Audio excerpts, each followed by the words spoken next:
Good morning, gentlemen. In this video, we will present you what is a debate, why we should debate, and how we can debate. First of all, what's a debate? Debate has many definitions, but generally it's a formal contest of argumentations between two teams or individuals. And why debating? Debate is fundamental to compare and contrast ideas, and to accept and consider new opinions in a civil way and without killing each other. It's very important because it encourages us to question, to listen to each other in the spirit of tolerance and respect. It also teaches us to justify every assumption and build a foundation for each argument. To debate, there have to be two teams, one with the pros for the motion and the other with the cons. Every team must bring a number of argumentations and has to organize in a specific way. The first speaker has to present an initial monologue. This speech has to introduce in a general way the team's argumentations, but in a very powerful, clear, and effective way. The other speakers need to rebut the opponent's thesis and have to strengthen the first speaker's argumentations by explaining them in detail with a lot of examples and statistics. In the end, there is a final speech, a sort of harangue. Here's an example of debate. There are three rules to follow to be effective: gesture, voice modulation, and eye contact. If found guilty, we believe that life imprisonment is just not enough. Not only because they might not deserve it, but also because it could be dangerous for the good people. Life imprisonment, in fact, is in many cases inefficient. People have their own followers, their own submitteds, and they can easily issue orders from behind their bars. And it is a matter of fact that the jail does not stop a man from directly committing another murder. You might say that the state should not have the right and the power to take a citizen's life, and we totally agree with that. That's why, since in Italy and in most Western free democracies there is not death penalty yet, we propose a completely new system where the death penalty is put under the control of the people's will. In this case, the death penalty becomes a tool for the citizens to defend themselves from the sick men who pose a critical threat to our society.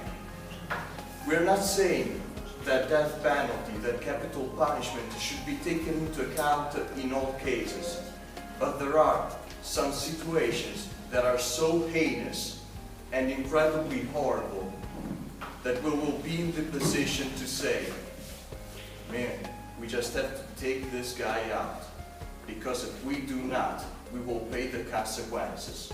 And not only us, but also all the people who we love. Here we have a list of the crimes that are punished with the death of the accused. Murder, in a lot of cases, first-degree murder. Capital drug trafficking. Aggravated sexual intercourse without consent. Sexual abuse of a minor. And in some states, also escape. Resisting to an arrest. Robbery. Burglary. And kidnapping. Now, have you ever heard something about the law of retaliation? If I say an eye for an eye, or a tooth for a tooth,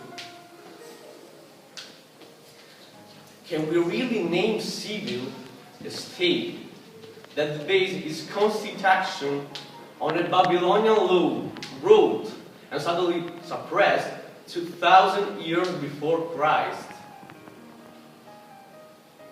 And I'm going to tell you another thing.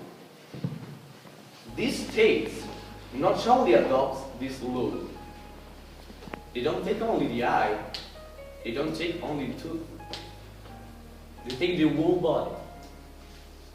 They punish the crime committed with the worst crime, the murder. Have you listened to that? That's a perfect example of good voice modulation. You need to vary your tone. It makes you interesting. Your voice should have up and down sound to emphasize the meaningful words in your statement. Your tone also must adapt to the topic. In this case, if you're debating death penalty, you can't sound cheerful, but you should be very serious. If you looked at him, you could notice his gesture. He stood up straight, shoulders back, and used his body to communicate in a very clear way what he was saying. That's how you should do it. The last rule, eye contact. As you could see, he always looked at the audience and the opponents while he was talking. Eye contact allows you to look confident, but above all, it creates a sort of link between you and the people listening to you. It makes you more persuasive. In a debate, there aren't only two teams, but there is also a jury composed by two judges. Their purpose is to evaluate the two opponents based on specific criteria. These criteria are organization and clarity, quality of arguments, quantity and reliability of examples, evidence and statistics, quality of confrontational rebuttal, and communication effectiveness. The judges discuss at the end, they choose which team was the more effective and persuasive.